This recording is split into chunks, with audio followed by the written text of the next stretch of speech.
ನಮಸ್ಕಾರ. ಮೊದಮೊದಲು ಒಂದು ಸಂಬಂಧ ಹೇಗಿರುತ್ತೆ ಎಂದರೆ ಎಷ್ಟು ಅದ್ಭುತವಾಗಿರುತ್ತದೆ ಎಂದರೆ ಈ ಭೂಮಿಯಲ್ಲಿ ಅವರಷ್ಟು ಹ್ಯಾಪಿಯಾಗಿರುವ ಕಪಲ್ ಬೇರೆ ಯಾರೂ ಇರಲು ಸಾಧ್ಯವಿಲ್ಲ.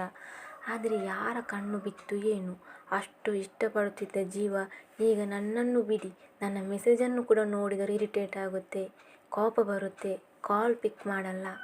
ಆದರೆ ಮುಂಚೆ ಹೇಗಿರುತ್ತೆಂದರೆ ನಾನು ನಿನ್ನನ್ನು ಬಿಟ್ಟು ಬದುಕಲಾರೆ, ನೀನೆಂದರೆ ನನಗೆ ಜೀವ, ನೀನೇ ನನ್ನ ಸರ್ವಸ್ವ, ಆ ದೇವರೇ ನನಗೆ ನಿನ್ನನ್ನು ಕೊಟ್ಟಿದ್ದಾನೆ.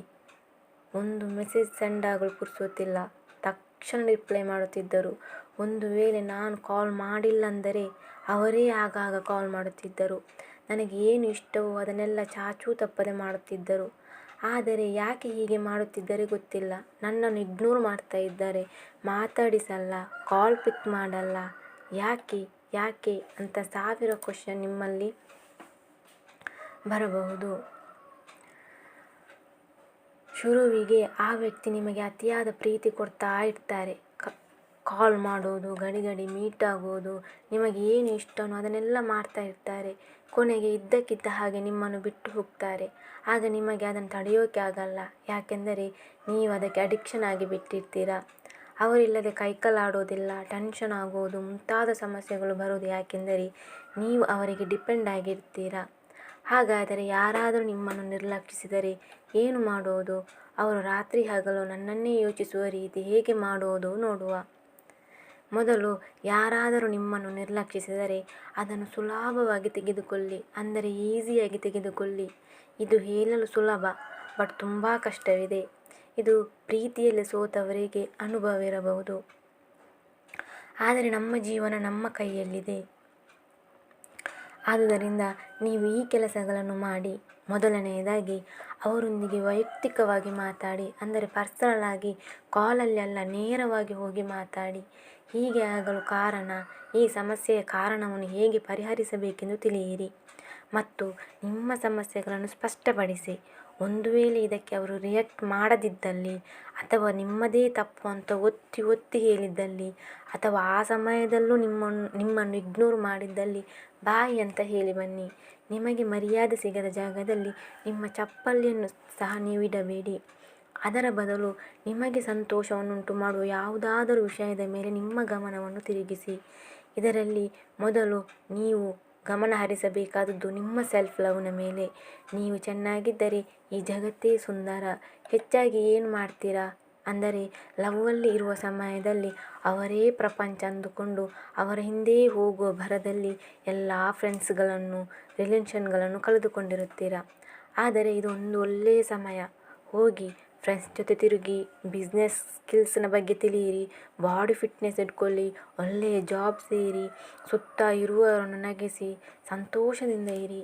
ನಿಮ್ಮ ಎಲ್ಲ ಸಂತೋಷದ ಸಮಯವನ್ನು ಪಿಕ್ ತೆಗೆದು ಸೋಷಿಯಲ್ ಮೀಡಿಯಾದಲ್ಲಿ ಅವರಿಗೆ ಗೊತ್ತಾಗುವ, ಯಾರು ನಿಮ್ಮನ್ನು ಅವಾಯ್ಡ್ ಮಾಡ್ತಾರಾ ಅವರಿಗೆ ಗೊತ್ತಾಗುವ ಹಾಗೆ ಸೋಷಿಯಲ್ ಮೀಡಿಯಾದಲ್ಲಿ ಹಾಕಿ. ನೀವು ಇಲ್ಲದೆಯೂ ನಾನು ಸಂತೋಷದಿಂದ ಇರಬಲ್ಲೆ ಎಂಬುದನ್ನು ತಿಳಿಸಿ. ನಿಮ್ಮನ್ನು ಇಷ್ಟಪಡುವ ಮತ್ತು ಇಷ್ಟಪಡದಿರುವ ಕೆಲವು ಜನರು ಯಾವಾಗಲೂ ಇರುತ್ತಾರೆ ಎಂಬುದನ್ನು ಮೊದಲು ಅರಿತುಕೊಳ್ಳಿ. ಮತ್ತೊಂದೇನೆಂದರೆ ಇತರರಿಂದ ಎಂದಿಗೂ ಸಲಹೆ ಪಡೆಯಬೇಡಿ. ಅಂದರೆ ತನ್ನ ಲವ್ ಬ್ರೇಕಪ್ ಆದಾಗ ಅದನ್ನು ಸಿಕ್ಕವರಲ್ಲಿ ಹೇಳಿ ಸಿಂಪತಿ ಗಳಿಸುವುದು ಬೇಡ. ಅಂದರೆ ಫ್ರೆಂಡ್ಸ್ನಲ್ಲಿ ಯಾವತ್ತೂ ಅದನ್ನೇ ಹೇಳುತ್ತಾ ಗೋಳಾಡೋದು. ಇದರಿಂದ ಅವರು ಬೇಸತ್ತು ಹೋಗುತ್ತಾರೆ. ಯಾವತ್ತೂ ತಿಳಿದುಕೊಳ್ಳಿ, ನಿಮಗೆ ಅವರು ಎದುರಿನಿಂದ ಸಮಾಧಾನ ಮಾಡಿರಬಹುದು, ಆದರೆ ಹಿಂದೆಯಿಂದ ನಿನಗೆ ಹಾಗೇ ಆಗಬೇಕು ಅಂತ ಹೇಳುವವರೇ ಜಾಸ್ತಿ. ಸೊ ಯಾವತ್ತೂ ಇತರರ ಒಪಿನಿಯನ್ ಕೇಳದೆ ಈ ಬ್ರೇಕಪ್ನಿಂದ ಒಂದು ಒಳ್ಳೆಯ ಪಾಠ ಕಲಿತು ನಿಮ್ಮ ಜೀವನದ ಕಡೆ ಫೋಕಸ್ ಮಾಡಿ, ನಿಮ್ಮ ಗುರಿಯ ಕಡೆ ಸಾಧನೆ ಮಾಡಿ. ಇದರಿಂದ ನಿಮ್ಮ ಎಕ್ಸ್ ಹಿಂದೆ ಬರುವ ಸಾಧ್ಯತೆ ಕೂಡ ಇದೆ. ಹೇಗೆಂದರೆ ನೀವು ಅವರಿಲ್ಲದೆ ಹುಚ್ಚರಾಗಿ ಅವರ ನೆನಪಲ್ಲೇ ಕೊರಗಿ ಸಾಯದೆ ಹ್ಯಾಪಿಯಾಗಿರುವುದರಿಂದ ನಿಮ್ಮ ಸಕ್ಸಸ್ಸನ್ನು ಕಂಡು ಇವರನ್ನು ಕಳೆದುಕೊಂಡೆಯಲ್ಲ ಎಂದು ವಾಪಸ್ ಬರುವ ಸಾಧ್ಯತೆ ಕೂಡ ಇದೆ. ಒಂದು ವೇಳೆ ಅವರು ಬರದಿದ್ದರೆ ನಿಮ್ಮ ಈ ಹ್ಯಾಪಿ ಲೈಫನ್ನು ಮತ್ತು ಸಕ್ಸಸ್ ಲೈಫನ್ನು ಕಂಡು ಅವರಿಗಿಂತ ಬೆಟರ್ ಆಗಿರುವ ವ್ಯಕ್ತಿ ನಿಮ್ಮ ಲೈಫಲ್ಲಿ ಎಂಟ್ರಿ ಆಗುವ ಸಾಧ್ಯತೆ ಕೂಡ ಇದೆ. ಇನ್ನೊಂದೇನೆಂದರೆ ಯಾವತ್ತೂ ಕೂಡ ನೀವು ಇತರರನ್ನು ನಿಯಂತ್ರಿಸಲು ಅಂದರೆ ಕಂಟ್ರೋಲ್ ಮಾಡಲು ಸಾಧ್ಯವಿಲ್ಲ, ಆದರೆ ನಿಮ್ಮ ಸ್ವಂತ ಭಾವನೆಗಳನ್ನು ನೀವು ನಿಯಂತ್ರಿಸಬಹುದು. ಜನರು ಮತ್ತು ನಿಮ್ಮ ಬಗ್ಗೆ ಅವರ ಮೂರ್ಖ ಅಭಿಪ್ರಾಯಗಳೊಂದಿಗೆ ಎಂದಿಗೂ ಕಿವಿಗೊಡಬೇಡಿ. ಮತ್ತೊಂದೇನೆಂದರೆ ಪ್ರೀತಿ ಮತ್ತು ದ್ವೇಷ, ಅದು ಒಂದೇ ನಾಣ್ಯದ ಎರಡು ಮುಖಗಳು. ಸೊ ನಿಮ್ಮನ್ನು ನೀವು ಸಾಬೀತುಪಡಿಸುವ ಅಗತ್ಯವೇ ಇಲ್ಲ.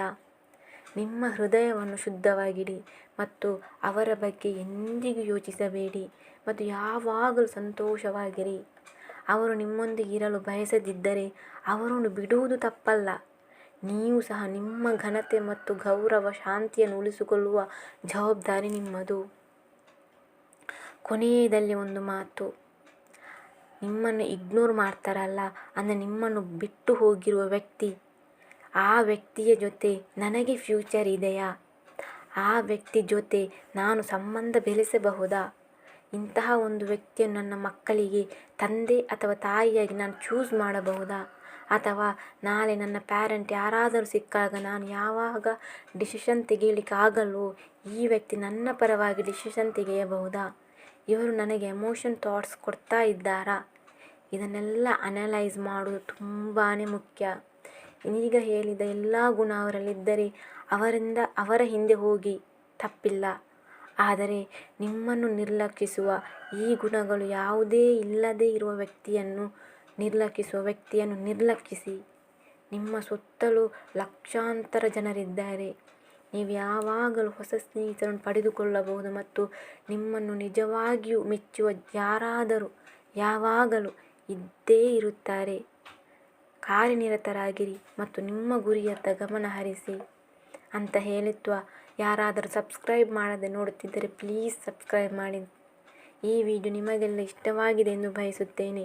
ಇಷ್ಟವಾದರೆ ಒಂದು ಲೈಕ್ ಮಾಡಿ ಮತ್ತು ಇದೇ ರೀತಿಯ ಹೆಚ್ಚಿನ ವೀಡಿಯೋಸ್ಗಳಿಗಾಗಿ ಚಾನೆಲ್ ಸಬ್ಸ್ಕ್ರೈಬ್ ಮಾಡುವುದನ್ನು ಖಂಡಿತವಾಗಿಯೂ ಮರೆಯಬೇಡಿ. ಕೇಳಿದ್ದಕ್ಕಾಗಿ ಧನ್ಯವಾದಗಳು.